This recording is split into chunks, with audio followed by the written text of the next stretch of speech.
Well, the Rugby World Cup is underway in New Zealand, and a few weeks ago we reviewed the official tournament game and discovered that we couldn't play as either the real All Blacks or the real Wallabies. One of the outside backs. That's the break. Goes low. Well, that's probably because there is another Rugby Union game, Wallabies Rugby Challenge, with, you guessed it, all the licensed All Blacks and Wallabies players.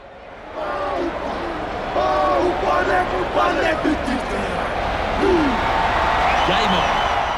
Instead of one official World Cup tournament, Rugby Challenge allows you to play 11 different competitions from around the world, including the Tri-Nations and Super 15. There are over 90 teams, including club sides like the New South Wales Waratahs and the ACT Brumbies. It also has a career mode, which lets you control a club or country for up to 13 seasons. In 1891, the first British representative team arrived in South Africa. They were the first representative games played by South African sides. Still learning the game. At first glance, Rugby Challenge looks much better than Rugby World Cup. The graphics are more detailed, the graphs are nicer, and the player models look better. But after a while, you start to notice the jittery frame rate and glitches, such as players running through each other.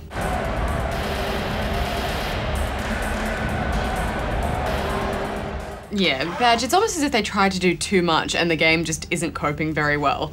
Rucks, scrums and lineouts take a bit longer than Rugby World Cup. Also, the players here don't turn as easily, so you can't do those crazy zigzag runs. This results in more phases and forces you to plan your attacks, as well as use special moves like palming off defenders, Goes for a gallop over halfway. using dummy passes, Forward.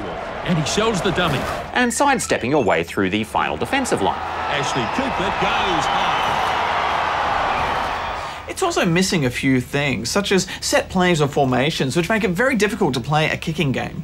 But overall, this does feel like the more polished of the two.